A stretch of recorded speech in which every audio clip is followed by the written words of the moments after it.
I hear him. Hey, buddy. Hey, there he is. Can you see me better? Well, even worse, in fact, but that's all right.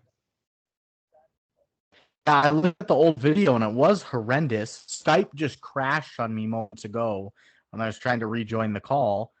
And so then I tried to go back to my Wi-Fi. Then it crashed again. The whole site did. I don't know what the hell's going on.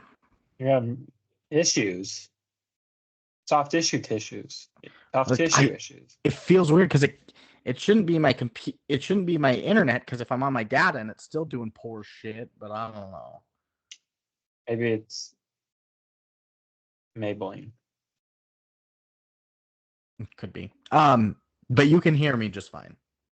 I think there's a tiny delay, but I think it's fine. It's workable. Let's go for it. Okay. Let's go for it. And we're starting this just a clap, and then did you guys fuck? No, even movies. Right? That's right. Did you guys fuck? No movies. Yeah. It's and then they start fucking. We'll say like, yeah, were you guys fucking in that Yeah. or did you fuck? Did you fuck? Okay. To fuck. All right. You ready, Freddie? Yeah. 1, 2, 3, play.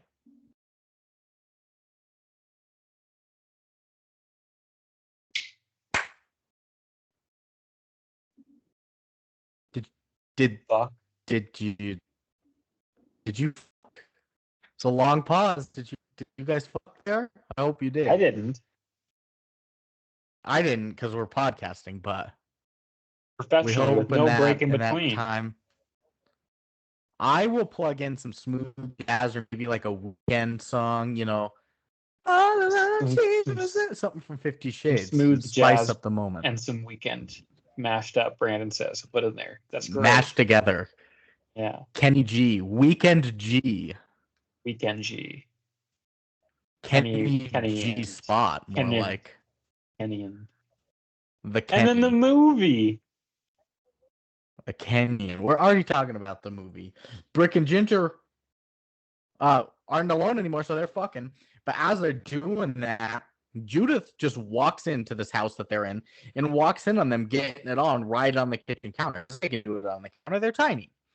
And they don't have rights. Bardo and Judith. That's tiny people. Well, they probably do.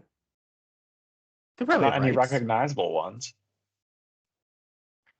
Well, that's each their own. They ought to have rights. Bonding over it. They should, of course they should. Yeah, that's not what I'm arguing. Rights their for existence. That's my picket sign.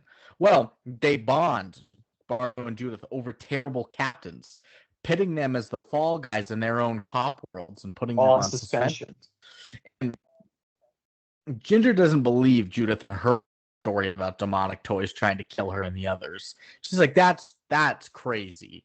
Crazy. But obviously she's had her own thing with that channel. Totally believe the Bardo's alien floating head conundrum thing. But yeah, it makes sense. Judith was deemed a psycho cop, so she's skeptical. And Bardo realizes she's a cop in trouble and needs help. And he's still a cop at heart, you know? There's a blue line you don't cross. Yeah, you're cops for life, homies. Cops help cops is one of the Ginger wants to come. Ginger wants to come with them to make sure that Judith doesn't try anything with her 1 foot tall man. Yeah. Plus, infidelity. She was a nurse, and so she can patch them up if needed. If any little people needed it, yeah. Yeah. Or what about Judith? She gets shot with a tank shell. Yeah, how is she gonna... gigantic mortar. Maybe she'll be more skilled as a small person.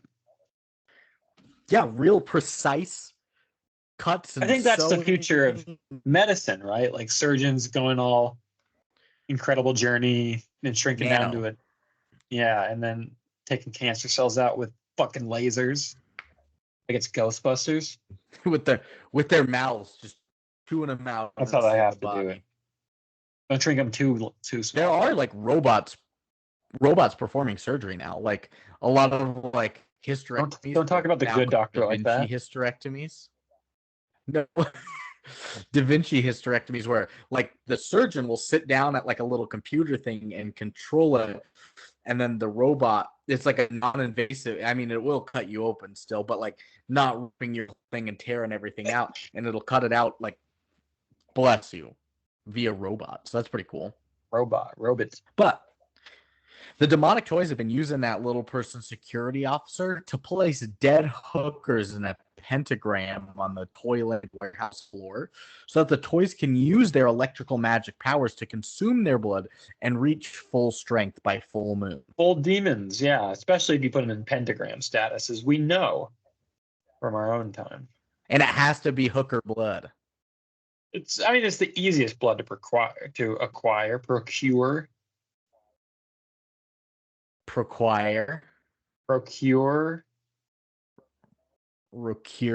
Well, Judith breaks into Toyland warehouse with a briefcase with Bardo and Ginger inside the fucking briefcase. The real Trojan horse, opens it up, lets him out. Yeah, opens it up, lets him out, and like Bardo comes out of the briefcase, turns around, fucking toys, and just starts blasting at him. He knew what he was there for. What the audience is there for too. Thank goodness. Thank goodness for Bardo. Always shoot first, ask questions later, bitch.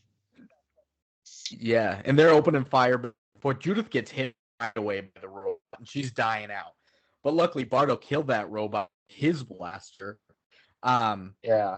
But and then they have a medic dying right there. She's like, "You go finish the mission. Kill those fucking toys." And so Bardo needs to find a vantage point since he doesn't know the place. So he climbs way up on the boxes for some high ground. And Ginger just wants them to leave and get help. But with Judith gone, he's got to fulfill his duty as a cop. You don't leave a cop behind, yeah. You don't. And you finish the job you've set out on. They're up high on these boxes, but that evil Jack-in-the-Box clown is crawling like a snake all around him. And the G.I. Joe in some fucking hand-to-hand, fist-to-cuff combat with pretty Bardo. Cool shit. Yeah, but Bardo's fucking Green Beret, it looks like. Kicks his fucking ass. Yeah, goddamn, because he bests the zombie toy. He does. But Ginger flees running from that clown into the vents.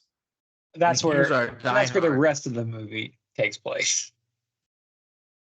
The majority of it. This chase in the vents was a bit of overkill after a while because it was a long just running in the vents while good chunk of the 100-minute film. Yeah, and then they take like a turn, and then there's a clown there. 64-minute. Turn around, go clown there. Ah! The whole time, Bardo's never seen the clown or Ginger, but he's up the vents trying to find. It's like an alien thing too. There's aliens in the vents, right? Oh yeah. Yeah, Alien was in the vents. Yeah. Fucking Alien. Bardo's keep looking around until baby Oopsie Daisy runs into him in the vents and knocks him out. Yeah, because baby Oopsie Daisy is a linebacker. Tied. Yeah. He wakes up tied to the floor with Ginger tied to a little toy clock. And baby Oopsie Daisy is planning on killing Bardo by tying his limbs to RC cars and driving them in opposite directions. That's pretty cool. Ripping him in half. It's a good idea. Yeah. Bordering. That's how I bet kids have done that exact shit to their fucking toys. They probably have. And then baby Oopsie Daisy wants to marry Ginger after that as well. Because she's babe. Yeah. Precisely. Yeah. And how does she get babes this time? Babies. And Baby says that they have time to kill before Master gets here. So he tells the story of how the demonic toys came to be. This is their little origin. It was 67 years ago on Halloween night. Spooky. The Master had a kid with a bimbo, and they gave birth to a stillborn demon baby. And then little Rosemary's Baby action. The Master and the bimbo had some trick-or-treaters bury the baby in the ground. Crazy. Which is, you don't make kids do that for you. That's trauma. That became Yes, 100. That then became this Toyland warehouse. And so Of course, because the there's a demon soul of fetus the around. stillborn demon fetus in there that's dead in the ground has brought these magical powers to the toys that when given blood, he is resurrected into the toys, I guess. Yeah, makes sense. And he's pissed. But during Baby Oopsie Daisy story time, Ginger breaks free from her ties and frees Bardo. They run their separate ways. She's running off. Baby Oopsie Daisy chases her. Yeah. Bardo has another fisticuff with Zombie Toyd. Round 2, bitch. But this time, he's got a hockey stick. Smacks him over the head. Zombie Toyd's got a little machete. Misses. He dodges. He ducks and rolls the machete stab and stabs into an electrical socket. And vanishes. So, another one down. It's only Clown Man, Oopsie Daisy at this point. I think the robot's also been destroyed. In some form or fashion. And you cut the Baby Oopsie Daisy caught Ginger. He's trying to rape her. Well, yeah. Putting his hands up her demons. skirt, and she's tied to a bed. No, that's what you do before you marry a woman in toy culture, Brandon. Exactly. And Bardo gets his gun back. You know, he jumps on top of the clown, climbs it, and shoots the clown, blowing it completely off. So now there's only one Bardo left. style, 1-on-1, and his baby is forcing himself on Ginger. Bad. The clock strikes midnight, and he starts to get the power of his master, that stillborn demon baby, and pushes himself on Ginger to fuck her and become a human through birth. So his own seed was going to then translate into a wild Ginger. idea. And when she birthed the baby, a human baby, Oopsie Daisy's soul in there, yeah, and he a would little be baby, that. but also shrunken. Or maybe is it a full-size baby? She's a tiny human. Well, no, that would kill Ginger. I mean, I think maybe Oopsie Daisy would be fine with that. Maybe it's a tiny Ginger. Maybe it's a tiny Ginger baby. There's a lot going on. And as he's forcing himself upon her, Bardo comes in to save her. But Baby has his hand on her throat, and he says, "I will kill you. I'll kill her if you don't lower this gun. Put it down." So he tosses his gun away. He's got to save the love of his life. But Ginger knees Baby in the balls. Good call. He kills over. And when he does, I kind of forgot about this. Bardo has a magic, like, force hand thing, you know? I forgot about the force pull. Yeah. Yes. It had not been, I think in the first movie, it was equally as like, oh my gosh, he's the end of Bardo. Oh my gosh, he can force pull. Whoa. So it's yeah, there's no backstory to that. Yeah. But you can see where the force pull happens. It's like almost like an Iron Man, like blue blaster in his hands. And he sucks the gun right back to it out of nowhere. Into his hand, and he blows up Baby Oopsie Daisy. Not unlike the death of Scrooge or whatever that crazy Scrunge was. Yeah, I think it was that. I think you're really close to the name. Scrounge? Scrounge, no. Scourge, no. Something like that. It's something like that. And so Bardo and Ginger are together safe and want to find and tell the police that Judith died on duty so that she can be honored as a hero and not a 21 gun salute detective. Like, yeah. And they want to just find a way home as they stare at the moon together, wondering what could be out there. It's like, yes, my home could be back, Bardo says, but as long as I'm with you, it's home to me. So they hop in a cab together and they go back to Pahuda, and that is the end of Dollman versus Demonic Toys. This is kind of bad channels. A very bad guy here who is not letting us finish the podcast in a nice way. Ow! But that is the end of the movie. 12 times already. Stop. No. No, eat shit. But yeah.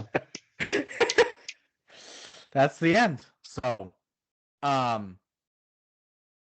we got to do it quickly because you have 36 quotes, is what you've said. Yeah, I said I did indeed. Did I did say that. Hey. But we got to take a quick pause. Yeah, you were going to. Yeah, quick pause because you were going to make up for it before. So it's going to be swift. It's going to be prompt. It's going to be.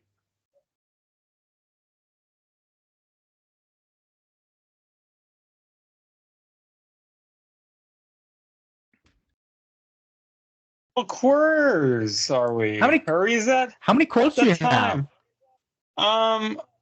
Did I say? I did say.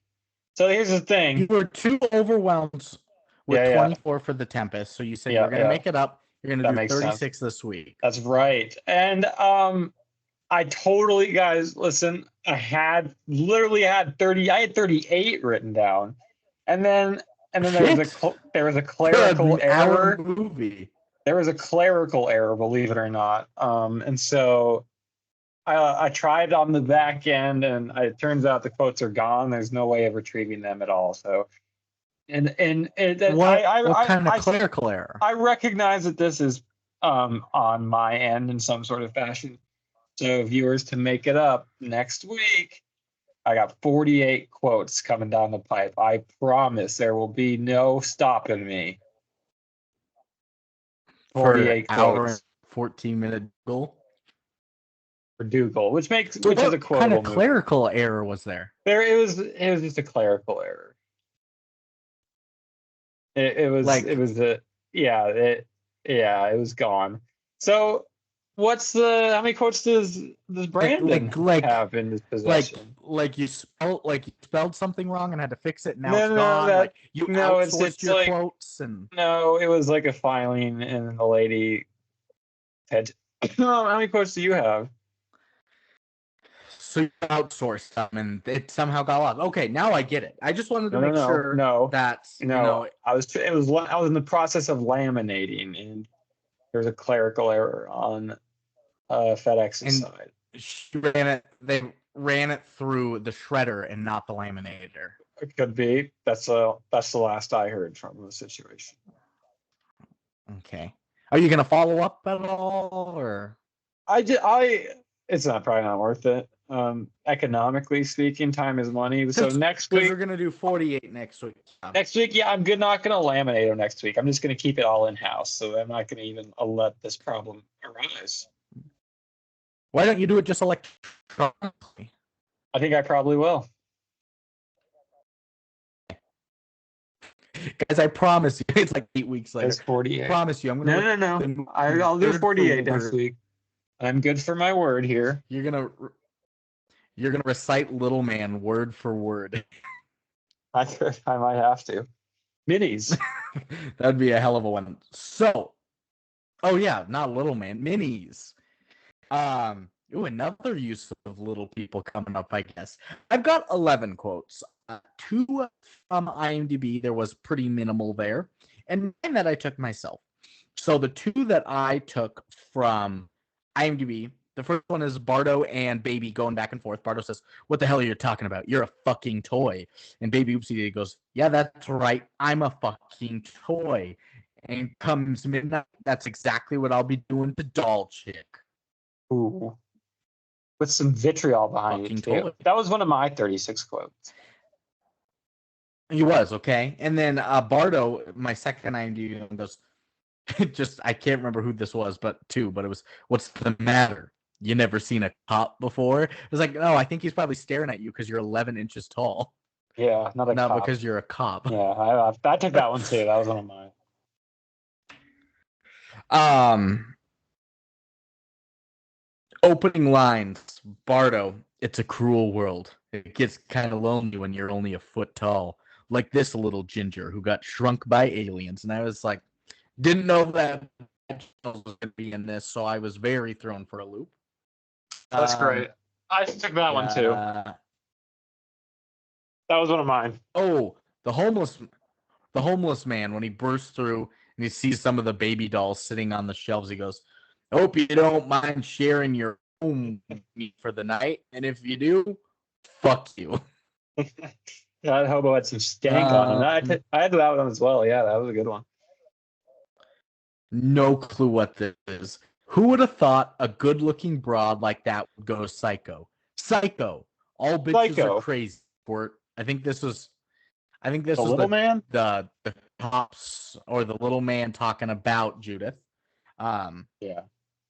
The reporter, when he's peeping on Ginger through the window and she's sunbathing in a bikini.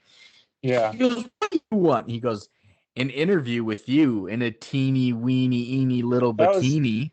That reporter was fucked up. Yeah. He wanted to. Very fucked up. It was fucked up.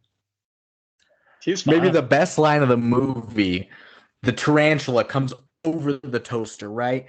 Ginger's screaming, Bardo blasts it, and she turns around to see Bardo standing there with the gun, and he just goes, "Exterminator is here." Like, who are you?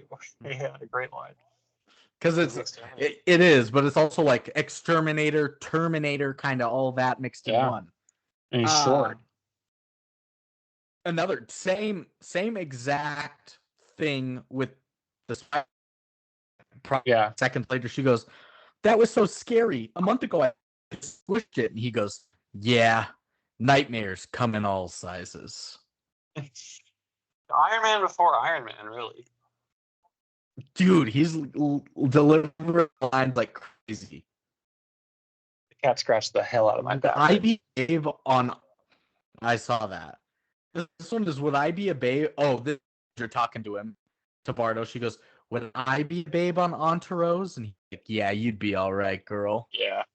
He's Arturus, just such a player. that's what it is.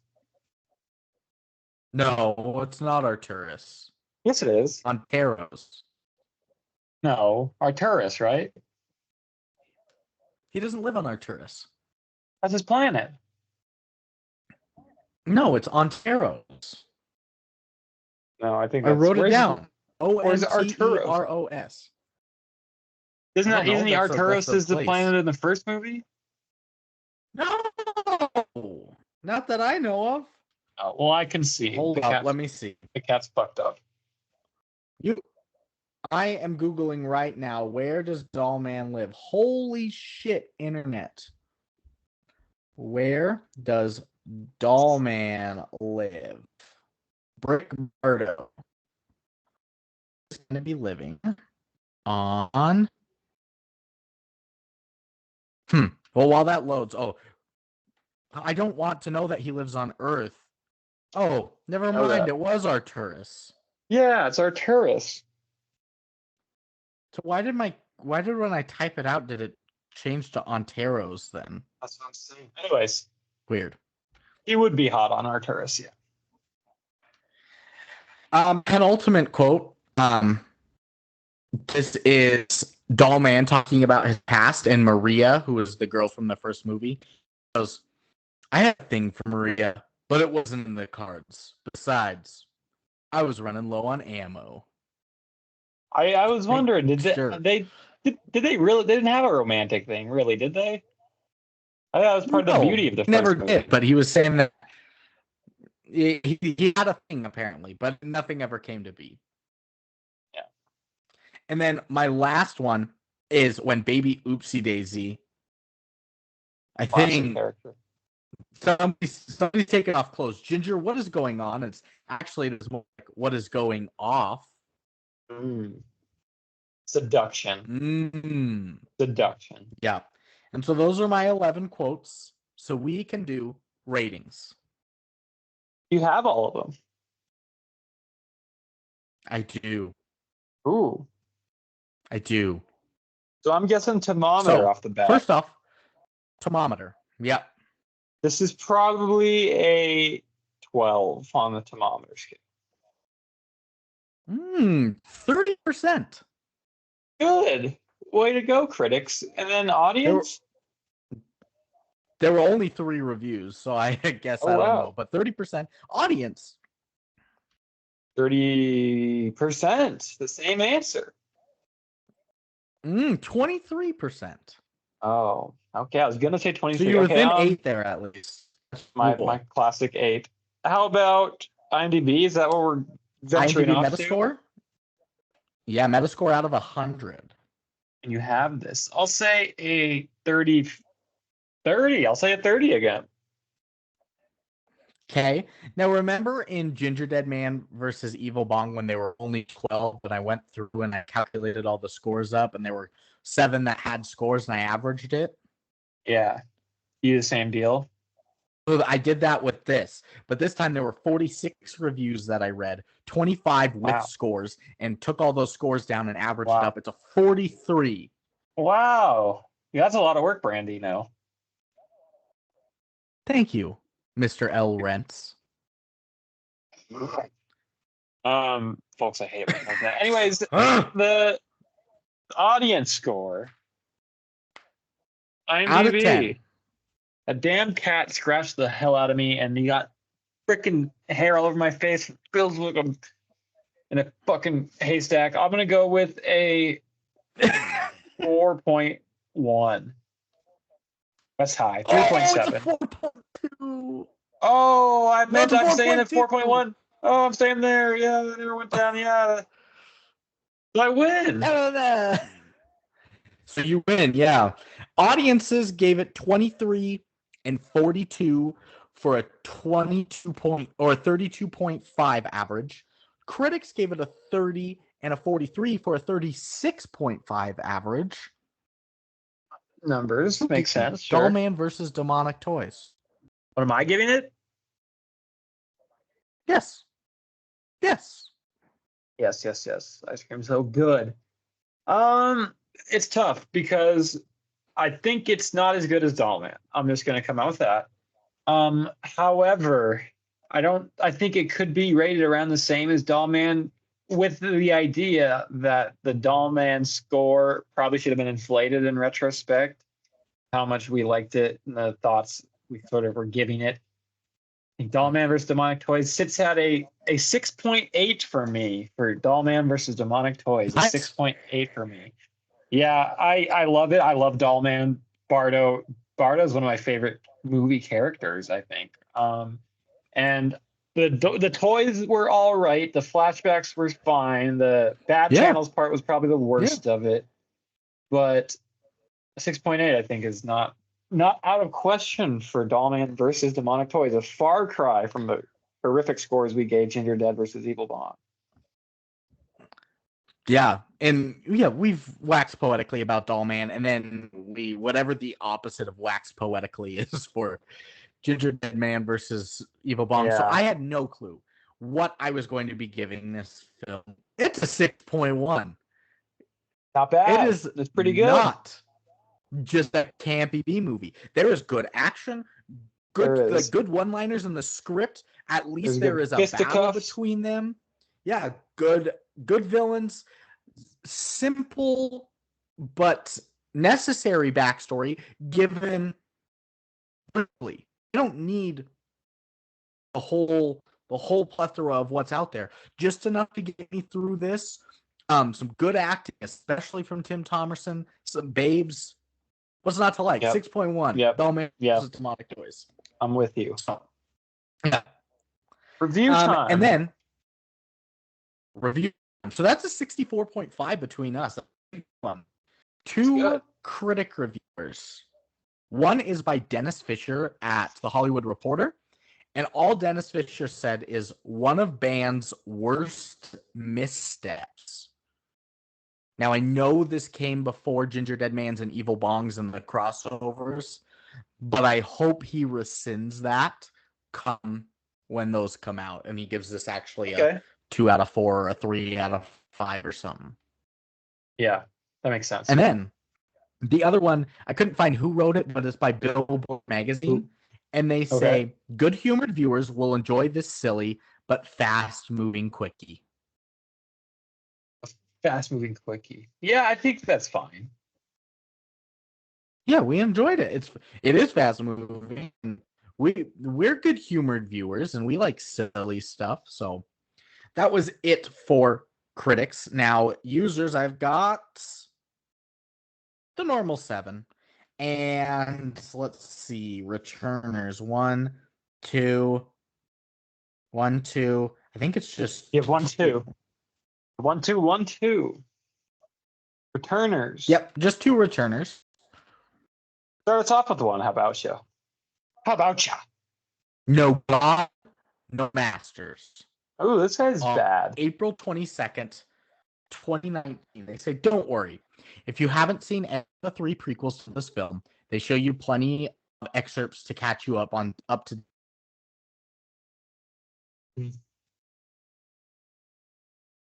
These are aided by a security guard and former Ewok, Phil Fondacaro. In a role reversal, toys want to have sex with a woman.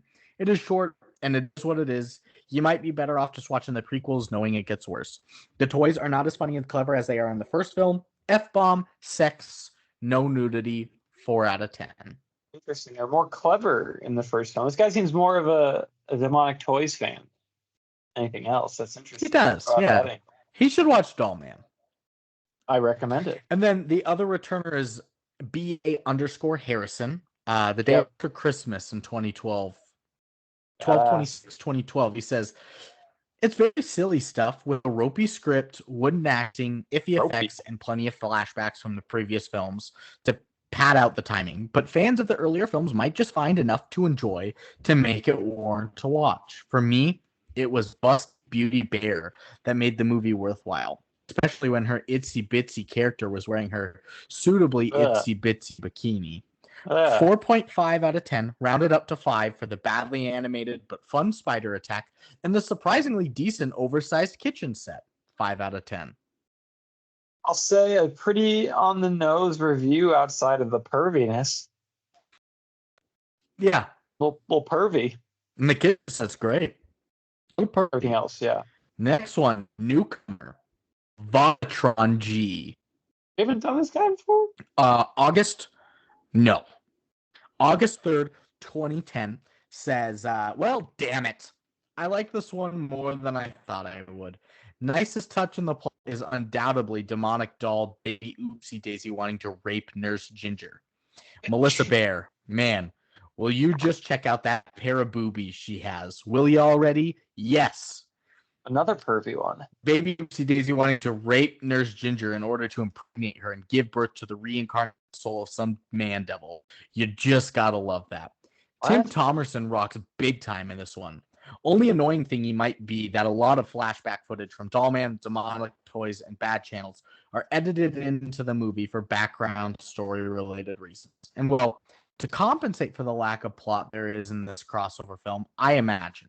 Either way, Dollman vs. Demonic Toys certainly is a must-see for Tim Thomerson fans. Others better go play with their Chucky doll. 7 out of 10. 7, wow. Yeah, Tim Thomerson, he does know who slays, who eats. It's Tim. It's Bardo. But he's also a fan of rape scenes? Yeah, a little pervy again. But these are our reviewers. Next, newcomer Jesse Garrick. Sounds Jesse like a Garrick. Name. Sounds like Luke Garrick's brother. 24th, 2021. Hello, Your Majesty. The best movie made by Full Moon Productions, but like not by much. It's like 3 or 4 different Full Moon production franchises smashed together in a sort of fever dream, or maybe they just ran out of ideas and cut and paste their way to a complete screenplay. It's a mystery. I like mysteries. 2 out of 10. Wow, 2 for the best Full Moon picture. That's interesting. All others. Yeah. Took me by surprise too. That's funny. Only 3 more. Newcomer Mr. K. Wang or Mr. Quang. Oh, we haven't done this guy September before? 21st, 2000. Hey, season boy. No, we have not done this guy before. Mr. Quang back in 2000 says, I live in South Korea, and I've seen this movie as Korean release, 61 minutes long. I've not known this is a crossover version of 3 movies, but still cool for me.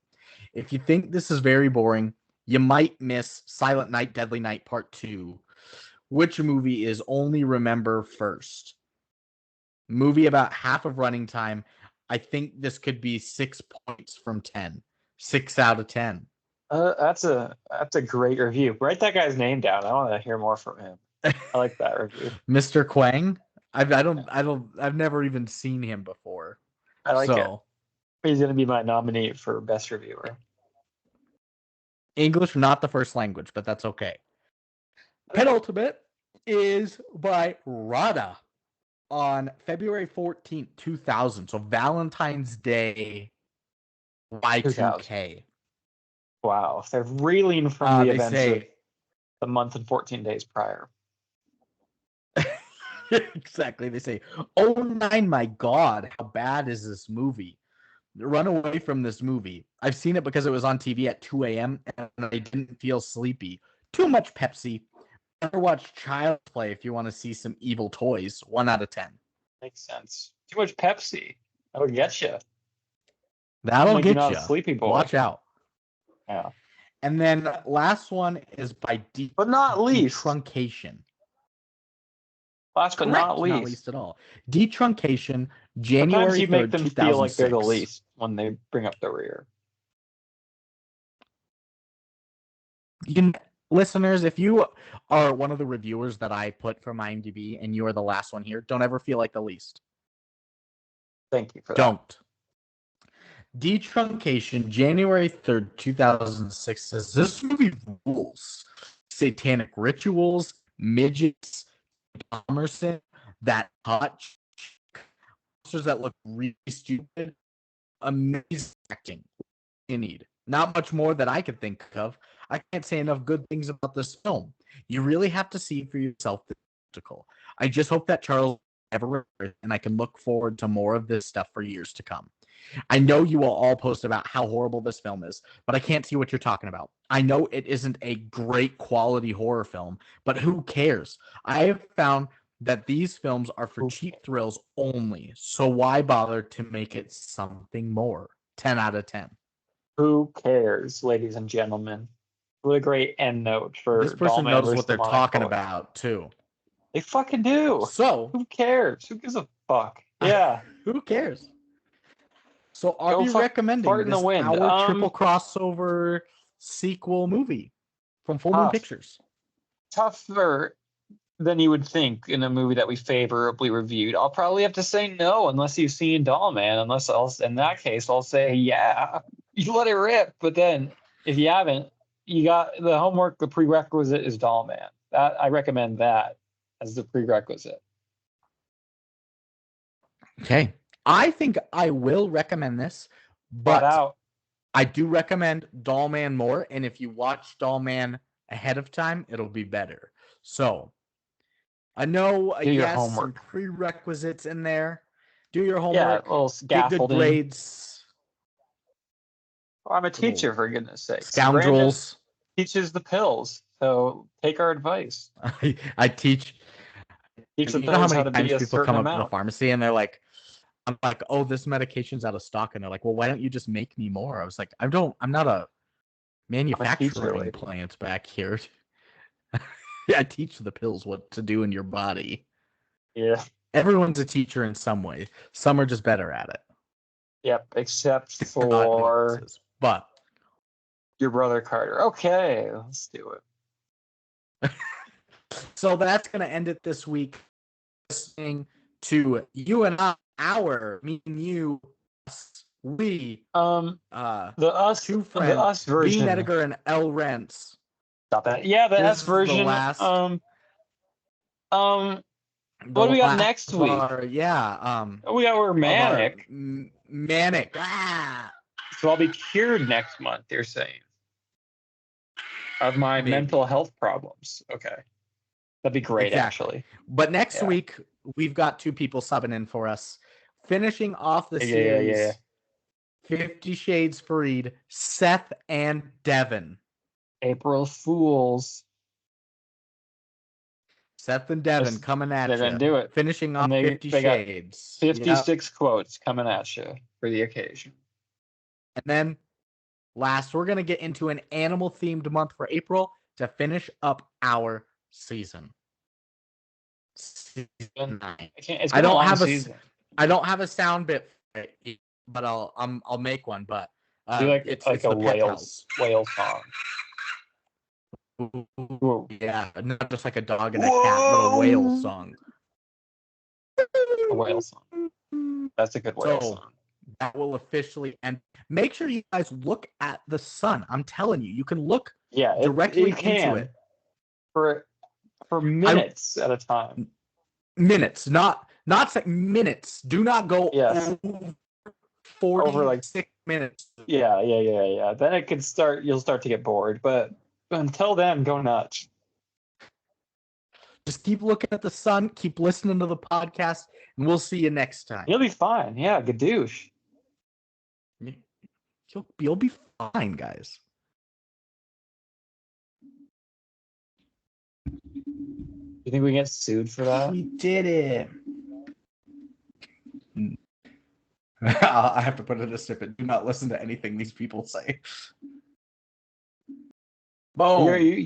You can offer medical advice. You get released as a pharmacist. Yeah. You're telling patients to look directly into the sun, Brandon. They probably for 45 minutes at a time. Yeah. To alleviate boredom. You want me? I'm gonna upload this right now.